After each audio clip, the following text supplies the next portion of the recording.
Hello and welcome to our physical sciences session. My name is Temba. Today we are focusing our attention on a very exciting part of chemistry, which has to do with the uses and applications of, acids and bases as you would, apply them in everyday life. So we'll, take a chance to look at some of the very important reactions that have to do, with, acids and bases, and try to understand, the finer detail in terms of how these reactions actually take place, right? Now, if we are to look at, the focus for today, which has to do with acid-base reactions, neutralization being one of them, in terms of how it falls into the broader knowledge area of chemical change, right? We'd also look at, titrations, which has to do with, some of the techniques that are used in as far as, the reactions of acids and bases are concerned, right? Also critical is that we would also take a turn to look at the pH as a measure, right? So these are some of the, focus areas that we would look into in as far as today's session is concerned. Now, as for the thought that's going to kind of guide our discussion for today, the big question that we want to put forward or pose is that, is the reaction of an acid and base useful? Remember, this is based on the uses of acids and bases in real life. So we want to relate the learning of the theory, of acid-base reactions in terms of their applications and their relevance or significance. You can think of it in terms of importance, in terms of, everyday life, right? Okay, so the terminology or the key terms, in terms of definitions that are very important that we need to pay careful attention to is the term acid as a substance, okay, a base, as well as pH, right? So these are the terms that are going to, we are going to use quite a lot in our session for today. So in as far as, recalling the definitions, it's very important that we refer to our examination guidelines, because a question may be posed to say, define an acid in terms of a particular theory. It could be the Arrhenius, it could be the Bronsted-Lowry, all those ideas come to mind, okay? Right, so in as far as definitions, the key words in the definition are important and they must be used in the correct context, because these are your easy type of marks that you need to be able to pick up, right? Okay, now let's look at something that has to do with the strength of an acid, okay? There's a very important, distinction between strength and concentration. Now, but when we talk of strength of an acid, what exactly are we talking about? We're saying that a strong acid ionizes completely. So those are the key words in terms of a strong acid. So a strong acid ionizes completely in water to form a high concentration of the hydronium ions. Right, so this has to do with also the theories of acids and bases that we know, that an acid is a substance that produces hydronium ion in solution. And remember, all these reactions that we talk about in terms of acids and bases, they actually occur in an aqueous solution. So it means the water is the medium in which these acid-base reactions actually occur or proceed. So let's pay attention to also the theories that define, or that give us an indication of how an acid behaves in a solution, right? So if we talk, for example, about a strong acid, let's take HCl, okay, which is hydrogen chloride gas in this case, right? In the presence of water, it will form a high concentration of hydronium ions, okay? So what does that tell us? It tells us that then, contrary to that, we're saying that, in contrast to a weak acid, okay, in terms of strength, it ionizes partially. So in a strong acid, ionization is complete, while in a weak acid, ionization is partial. And remember, we are saying that an acid ionizes, right? It means that if there is partial ionization, then there's going to be a low concentration of hydronium ions. A practical example of what would classify as a weak acid is ethanoic acid. This is an organic acid which is a hydrocarbon. We shall talk about hydrocarbons at a later stage. So what happens is there is ionization of this acid, but it forms a very low concentration of that. But then how do we measure the extent of ionization of an acid? Okay, so in essence, the extent of an ionization of an acid determines the strength. So the strength is based on either complete ionization, right, or partial. Okay. Okay, so if it's complete, it means the acid is stronger, or that substance which is an acid is stronger. Then if the ionization is partial, it means that it is a weak acid. Right, so that's the long and short in terms of strength of acid. And you'd realize that this has nothing, absolutely nothing to do with the concentration of the substance. Right. Okay, now let's look at a simulation that we can make use of in terms of measuring or determining, or something that can give us an indication of how strong an acid is. It's very important for us at this point in time to also emphasize and reiterate that there is no correlation between the strength of an acid as well as its concentration, because there's often that confusion to say all strong acids are highly concentrated. So it has nothing to do with the concentration as a measure of the number of moles of substance per unit volume. However, strength of an acid has a lot to do with the extent of ionization. So acids that ionize completely will be your strong acid. And then acids that ionize partially will be correspondingly weaker acids. So strength has a lot and everything to do with the extent of ionization of a substance. Right. Now, if we draw our attention and use practical examples to look at exactly what strength is all about in terms of the pH, right? If we can go to our simulation, okay, we would have a scenario. Let's use, for argument's sake, some battery acid, okay? It says acid there, okay? So if we measure the pH, okay, using a pH meter, the pH, you see, is closer to 0, which is the pH value of this sample of battery acid is actually the pH value of 1. But then if we are to take, for argument's sake, a weak acid, right? Okay, let's empty that.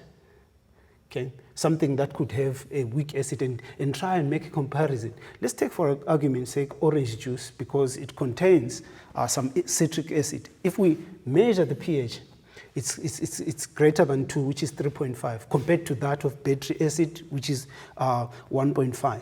Now, if you make that comparison, it means then the extent of ionization of orange juice is just partial in water compared to that of the battery acid. Right, okay, and then if we can move forward from there. So the strong acid is a pH value that is closer to 0, as we have seen with the battery acid, and the weak acid, its pH value is between 1 and 5, closer to 7, right?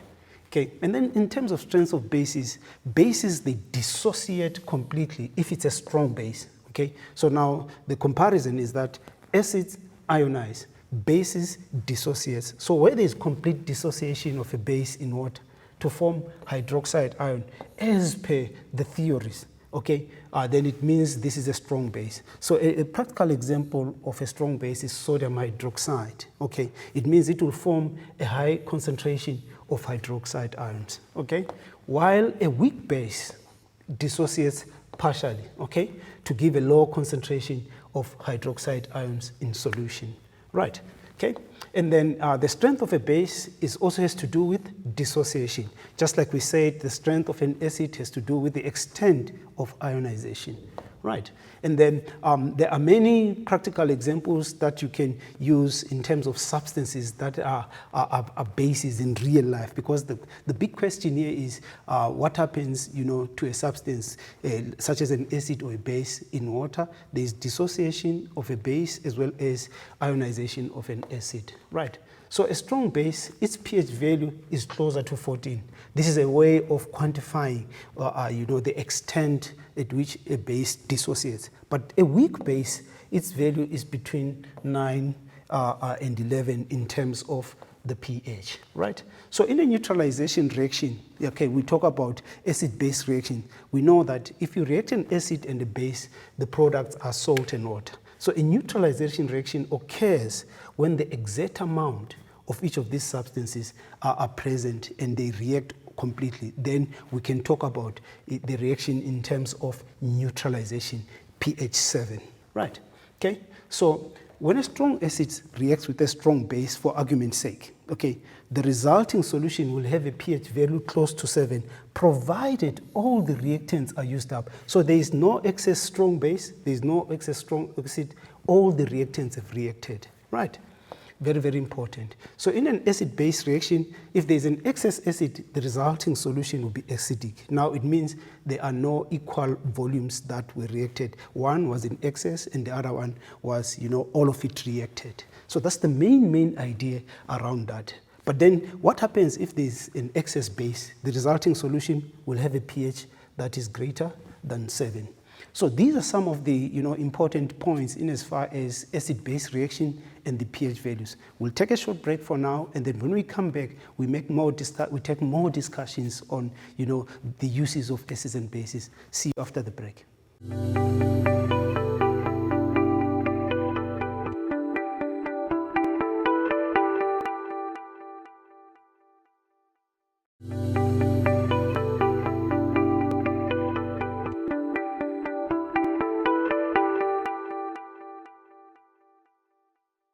Welcome back to our session. We're still talking the use of acids and bases, but at the moment we start talking about uses, we also think about the practical component in terms of applying these reactions between acids and bases, okay? Now, we are going to look at, indicators, as a way of us, keeping track of what happens in a reaction between acid and bases, be it a neutralization reaction. And we'll also try and discuss in this segment some of the important aspects of a technique that is referred to as a titration, right? Okay, so the key terms, again, that we want to focus on, we shall be talking about indicators as substances, okay, and that are used to keep track when an acid-base reaction takes place. And then a titration is a technique, right, that is used to actually determine an unknown concentration of a substance using an acid-base reaction. You can think of it in terms of a neutralization reaction, it's still okay, right? Okay, now, what are indicators, right? I think the term indicator, it explains itself. Okay, like you're driving, what do you use an indicator for? To show your intention, right? So in the context of, acid-base reaction, we need to check at some point or the other as the reaction is still proceeding or progressing, at what point do we have neutralization, So an indicator as a substance serves that, type of a role in an acid-base reaction. But let's try and understand exactly what that entails, right? Okay, so indicators, they provide a practical way. So the moment we say practical, in our science, we are thinking now of experiments, okay? All right? So think about that. They always, because science is a hands-on type of a subject, so we will conduct experiments to verify existing facts, to discover new things in investigation. But what do indicators do? They provide a practical way to determine whether a sample of a substance is an acid or a base. What that simply means is it's straightforward. It says that given a sample of an unknown substance whose identity we don't know, we can determine whether this sample of a substance is either an acid or base by making use of an indicator. Okay, that's what it simply means, right? So it says here, an indicator is an organic dye. Okay, this is the chemical composition of an indicator because it is a substance. So this is an organic dye that is able to change color based on the level of acidity or alkalinity. So this has a lot to do with pH, as we have demonstrated in the previous segment in terms of the measuring pH of different samples of substances. Okay, so indicators in their nature, weak acids or bases. Because in other words, this tells us about the extent at which indicators ionize or dissociate. Right. Okay. Now, here are practical examples of indicators that are very common in acid-base reaction. The first one that we have is bromothiamol blue. Right. So bromothiamol blue is an indicator. Its color in the presence of an acid, if we add a few drops of bromothiamol blue in a sample of an acid, the color change that we observe is yellow. Okay, while if we add a few drops of bromothiamol blue to a solution that is at a neutral point, the color is pale green. What is of particular interest to us is that if there is a neutralization reaction and then we've added a bromothiamol blue in that reaction, what happens is for us to get an indication as to whether this reaction has reached a point where the two substances are neutral, where they are reacting in a vessel, then that color change into pale green is what bromothiamol blue does, right? And then if we place a few drops of bromothiamol blue in a sample of a substance which is a base, the color is blue, right? So very, very important there. Okay, and then the other one is phenolphthalein. Okay, phenolphthalein in an acid it is colorless, it is demonstrated in this case, right? And then in a base it is pink in color, right? So these are different indicators, and then also have multiple indicators that are available. So one of them is also methyl orange. So methyl orange is the name of the indicator. In the presence of an acid, methyl orange will be red in color. At the neutral point, it is pale orange, right? And then in the presence of a base, it's got a yellow color, right? Now let's look at the titration as a technique, right? So titration is a technique for determining the concentration of an acid or base. This concentration is actually unknown. So we want to use this technique of titration to determine an unknown concentration of an acid or a basic solution. So this is in the context of a reaction between an acid and a base. One of the two, we know its concentration, the other one, we do not. So this process depends on finding the point at which the indicator changes color. Right, we've made examples, in terms of some of the indicators that one may make use of in an acid-base reaction. So if we are to determine the unknown concentration of one of the two, either an acid or a base in a neutralization reaction, would make use of an indicator. So we'll keep track in terms of quantities, that is volume, concentration, and a whole lot of issues. But now, the main thing is that the role of the indicator is to show us when a reaction has reached neutralization, right? Okay, and then here is the setup in a titration, because we say a titration is a technique. So a technique has a lot to do with the practical, right, component of our subject. All right, so practically this is how you would set up the experiment for a titration. So you can see the burette is calibrated. So that is our burette. Okay, that's our burette. Okay, so this burette is calibrated from 0 to, in this case, 100 cubic centimeters or milliliters. So whatever comes into the conical flask, we can be able to quantify, the volume of whatever is in the burette, be it the acid or the base. And then we've got our conical flask, which is also calibrated. So this is the general setup that you actually have when you conduct a titration. And then a dropper is what we use when we add the indicator, right? So we'd use a dropper to add an indicator into the reaction vessel. And then the stand is just to hold that burette in an upright position so that we can be able to take readings correctly, right? Okay, here's an example of a titration. We've got hydrochloric acid, sodium hydroxide to give us a salt and water. So the general is that reaction is that when an acid reacts with a base, okay, what do we have? We get a salt as well as water. So that's the generic reaction in as far as an acid and a base. Be it strong or weak, it certainly doesn't matter. So a strong acid, in this case, which is HCl, reacts with a strong base, which is sodium hydroxide. So when it comes to strength, remember, it has nothing to do with concentration. It has to do with the extent of ionization of an acid and the extent of ionization of a base. Complete ionization, strong acid. Partial ionization, weak acid. That's the kind of thinking that we always want to remind ourselves of, right? So bromothymol blue is used to determine the endpoint. So the salt that is formed is actually neutral. What do we mean?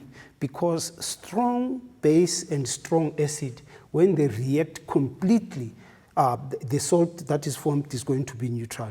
So we want to qualify that statement to say the salt that is formed here, in this case, which is sodium chloride, in that solution, is going to be neutral, provided all the strong acid and the strong base are reacted completely, right?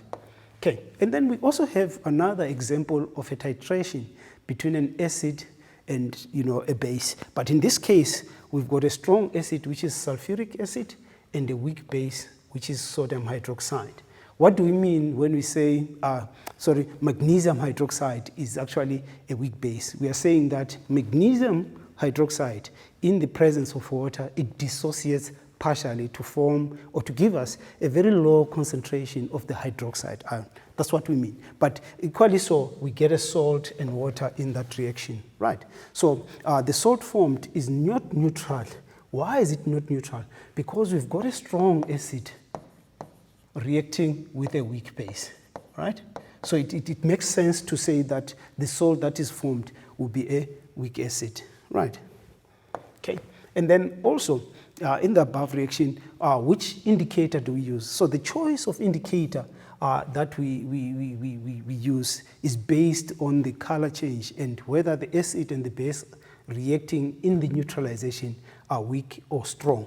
So methyl red in this case is used, and when all the base have reacted, the color change for this one, methyl orange, is between pH 4 and 4.4 and 6.2, right?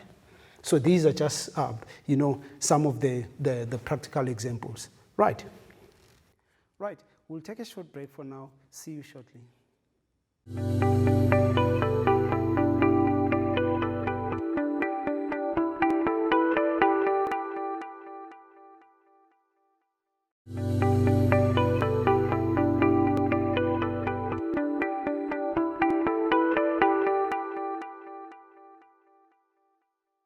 Welcome back to our segment. We're still discussing the uses of acids and bases, in real life. But now we want to take a turn and focus our attention on the preparation of salt. This is in the background of the fact that we understand that if an acid reacts with a base, we get a salt, and water. So some of these salts have got very important, everyday life applications. So we just want to focus our attention on, the different types of reaction that actually, produce these useful salts, right? Right, so the reaction between acids and bases is still our focus. Never mind, we understand that in some cases there will be, the preparation of salt, but we want to look at the types of reactions that actually, produce salts in as far as the uses of acids and bases. Right. So some of the key terms that we may be familiar with, and we shall try to make a lot of reference to in the course of our discussion, the terms yield, which has to do with the amount of product obtained, in a reaction. And then if we talk about impurity, exactly what do we mean? We're talking about the proportion of a pure substance in a given sample.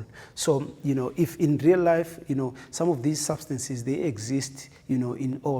So in mineral ores, you have to take out anything that is not that particular pure substance that we're particularly interested in. And then whatever our measure in terms of the pure substances and the other residue, because it has a lot to do with purity or impurity. Sometimes we express it as a percentage. Right. We also talk about alkalis, as types of bases, in terms of reactions that occur in aqueous solutions. Right. So salt preparation is our primary focus for now. So what do we know by now? We know that an acid and a base, they react to form salt and water. But we are particularly interested in the formation of what?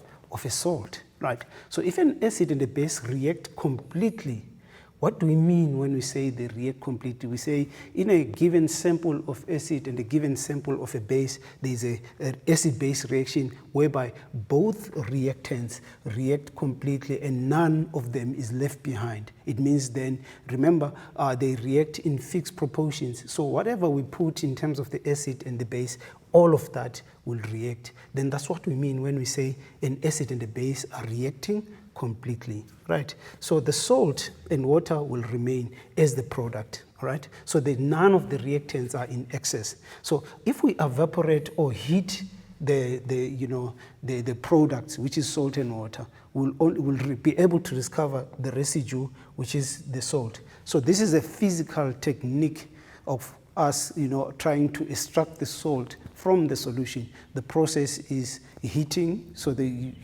is evaporation of the water. So what remains in that container is a residue, and that residue is actually the salt that we are particularly interested in. Right.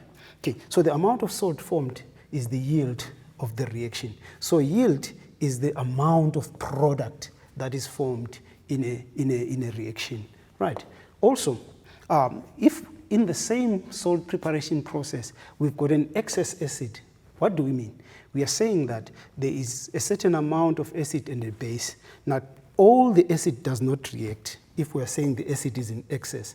Now, it means this reaction will only stop once all the base has reacted, but will remain with some unreacted acid. That's what we mean when we say the acid is in excess. So the residue recovered in the case where there's an excess acid will be a mixture of salt and acid. So the total amount of acid in the residue is an impurity, okay?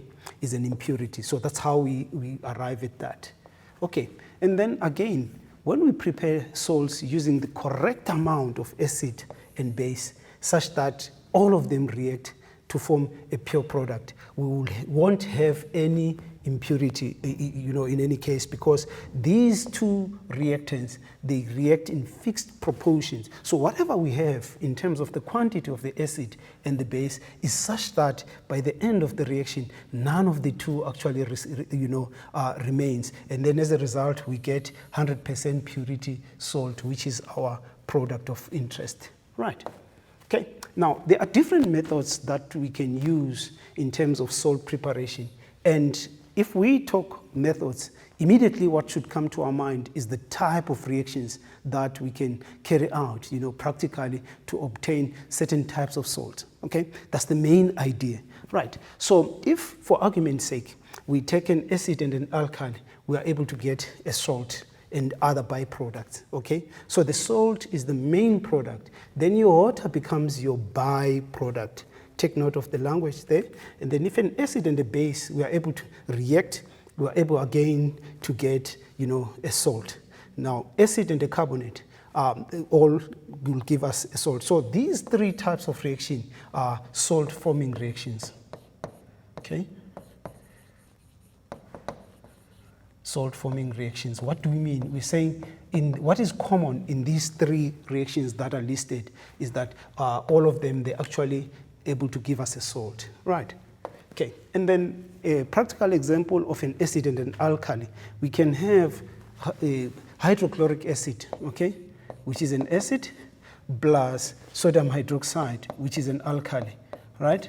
So the salt that we obtain here is sodium chloride, right, plus water. But in terms of, quantifying, this reaction, I would also think about saying, okay, how much of the acid and how much of the alkali do we need to react so that we get a pure salt? Okay, so these two substances, they actually react in fixed proportions. And when it comes to fixed proportions, we immediately think about the mole concept. So when we balance the equation of reaction during salt formation, we are able to determine the exact amount of each of these reactants that need to be put together, right? So according to this reaction, this is balanced. The reactant, the stoichiometric ratio, 1:1, okay? So everything is balanced here, right? What about HCl and calcium oxide? So calcium oxide is a metal oxide. So if you react an acid and a metal oxide, we get a salt. And the salt in this case is calcium chloride. Then in terms of the balancing of this equation, you'd see that on the right-hand side, we've got 2 chlorine atoms. It means here we also need to have a 2 there, right? And then there's 1 hydrogen. Okay, there's 2 hydrogen, and then the calcium is also balanced. So the stoichiometric ratio in which the acid and the metal oxide react is 2:1, right, to form 1 mole of the, of the salt and 1 mole of the water, right? Okay, and then also we have got another type of a salt-forming reaction whereby if you react an acid and a carbonate, okay, you'll get a salt, which is of what is of interest to us. But again, this is a gas-forming reaction, if you can think of it. Why are we saying this is a gas-forming reaction? Right, a gas-forming reaction is that type of reaction that results, in a gas being produced as one of the products of that particular reaction, right? So this is a gas-forming reaction in the sense that there is carbon dioxide, but we're not particularly interested in that. We're interested in the salt that is formed in this case, which is calcium sulfate. Also critical to these equations of reaction is the correct chemical formula. So we need to do as much practice on these as we possibly can so that we can get comfortable around, these equations that we use to represent the processes of preparing different salts that are very, very essential. So if you look at this equation in terms of balancing, you can immediately tell, okay, calcium is okay on the left and right, and it goes back, to also chemical formula, which is very, very important, right? Right, so these are some of the, practical examples of different reactions that actually are used to form some of these important salts that have got, a real life application. So a lot of practice will definitely go a long way. After this, we'll take a short break, and then when we come back, we'll look at different, reactions for forming different salts that are also very useful. Let's take a short breather for now.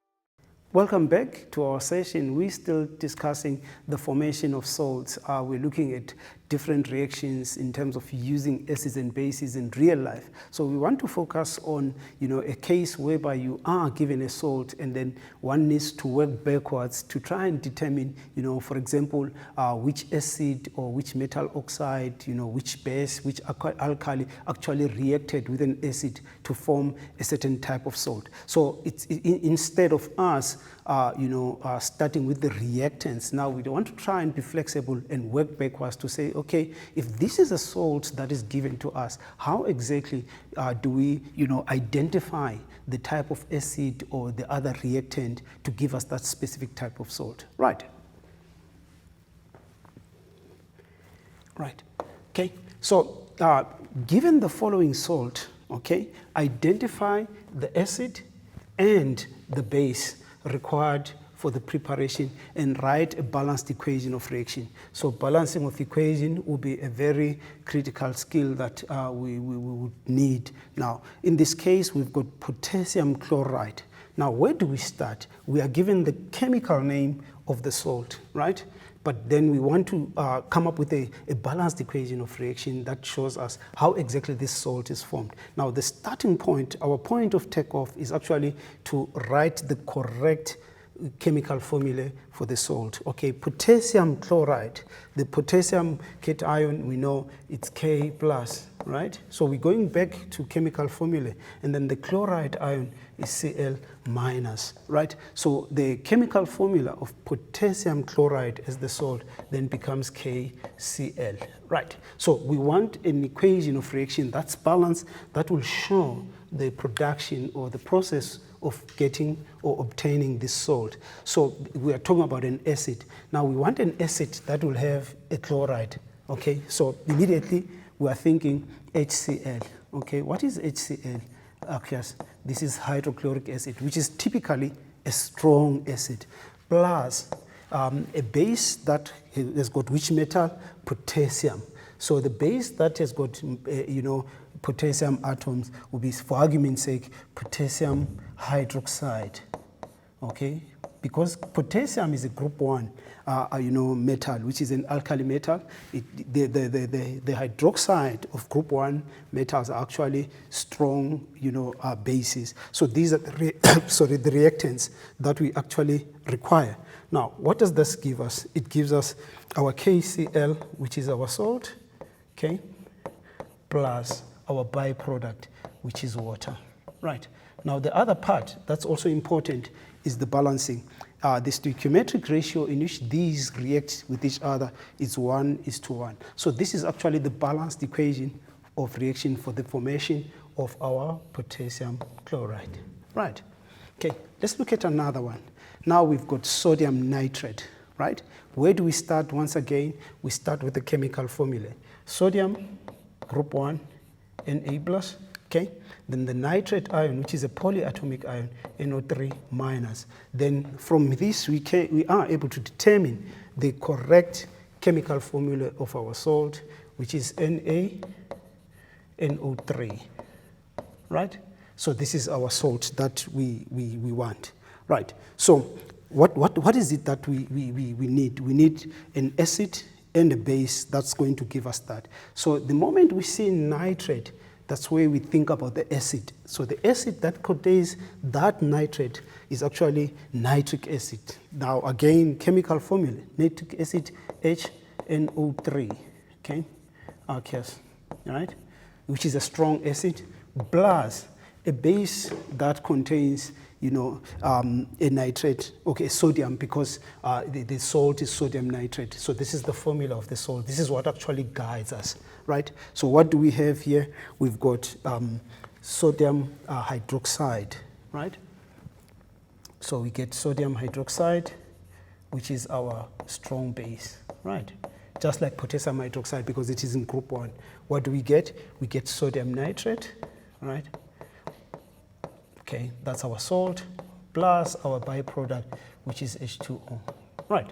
So that's our equation of reaction. And if you look at it, it is actually balanced. The stoichiometric ratio in which they react, it's 1:1, right? Let's look at the next one. Now, we're also given sodium ethanoate, right? First of all, we want the correct formula of sodium ethanoate. So sodium ethanoate, CH3COONA. Okay, now this is an exception. Okay, I think the unwritten rule in terms of chemical formula, we always started with the cation followed by the anion. So the cation becomes our positive ion, then the anion becomes our negative, because this, and you can think of it, the salt comes from an organic acid, which is a hydrocarbon, but it's an exception. In this case, we'll start with the negative and then end with the positive cation. So that's why we are there. So we definitely need some acid that contains the ethanoate ion, okay? So the ethanoate ion, CH3COO minus, and then the sodium, we've seen it before, Na plus. So then we'll definitely need ethanoic acid, CH3, which is a weak acid, COOH, okay? Weak acid, it says to us that it ionizes partially to give us a low concentration of the hydronium ions in solution, and the pH value is closer to 7, but less than 7, okay? Right, so this we react with sodium hydroxide for argument's sake, okay? Right, what do we get? We get sodium ethanoate, CH3, COO, Na, right? That's our salt, right? Plus H2O. All right, so that's our equation of reaction. And again, we don't need to tamper with anything. This is a balanced equation of reaction, right? We also have another one. This one is very interesting. It's copper 2 chloride, right? The 2 in Roman figures suggest something about, you know, the oxidation number or the charge of this transition metal copper. It means we've got copper 2 plus, and then also we've got the chloride, which is the halide, right? Okay, group 7 elements, okay? Now, if we want to get that, we can think of, you know, a reaction between, you know, an acid and a metal oxide. So what do we know? We know that an acid plus a metal oxide, right,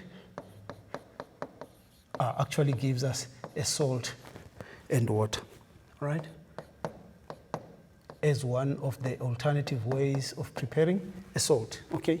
Right, so the acid here must contain the chloride, right? And then the metal oxide must contain copper, okay? So if we think of an acid that contains the chloride ion, it becomes HCl, which is hydrochloric acid, a strong acid, right, plus copper oxide, right? Take note of the formula of copper oxide. Copper is Cu2 plus, okay? And then oxygen is O2 minus. So if you go back to our chemical formula, we would obviously, you get the formula CuO, right? So this is our salt, right? What do we get there? This is a metal oxide. In most cases, it exists as a solid at room temperature, right? So what are we going to get? We'll get copper chloride, copper 2 chloride, okay? Which is CuCl2. That's our salt, plus water, which is our byproduct, right? And then when it comes to the balancing, the copper chloride, you know, formula unit has got 2 chloride ions.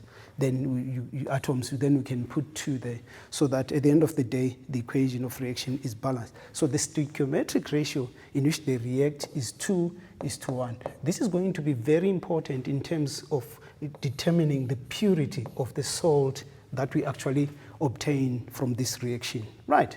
Okay, now, the long and short of it is that at the end of the day, we appreciate that there are different ways in which we can actually, you know, use in terms of reactions to obtain very useful salts, because our discussion is about uses of acids and bases in the production of salts. Right, so what are we saying at the end? In summary, we are saying that acid-base reactions are used in titrations. These are your typical neutralization reactions, right? And also we are saying that indicators are chemical substances that change color when the concentration of the hydronium ions changes to show the end point of a titration. And the concentration of hydronium ions actually has a lot to do with the pH of a solution. Right. Speaking of pH, we are saying that you know, when you react a sample of a strong acid and a strong base, for argument's sake, what happens is when that acid-base reaction or neutralization reaction does take place, we need to get some indication at some point as we continue titrating, you know, adding this other solution so that the reaction takes place in the vessel. We need to get an indication of saying, okay, we have reached a point where there is a neutral solution, okay, in terms of quantity of base that has reacted with the acid. So the indicator essentially serves that role. So it gives us, you know, an indication, as the name suggests, of whether neutralization has occurred in a typical, you know, acid-base type of a reaction. And also, we're talking about the end point of a titration. Okay, this is actually when the reaction has taken place, and then we know that equal volumes of the acid, equal amounts of acid and base have actually reacted. So the indicator serves that purpose, in a titration, which is a technique which is based on the acid-base reaction. Right. Furthermore, what are we saying? We are saying that acid-base reactions are used for salt preparations. Okay, so beyond generalizing that if you react an acid and a base, you get salt and water, our focus now will be on the importance or the applications of these salts, in everyday life. So what we're trying to do is that from the theory that we learn in class, we need to understand its relevance in terms of application. It could be in industry. We've also mentioned the fact that, these salts have got, real life and, practical applications, which is why it's so very important for us to actually understand these reactions, in terms of preparation of salts. Right, so this is very, very important. Right, so in a nutshell, we are saying that the types of reaction that gives us salt, we can vary these different types of reaction. So we're trying to locate this section, in our broader chemical change. Right, so that's as far as, the discussion in as far as the uses of acid-base reaction in terms of preparing salts. So you need to, familiarize yourself by way of practice, so you need to practice more and more of these problems so that we become comfortable. With that said, we shall call it a day for now.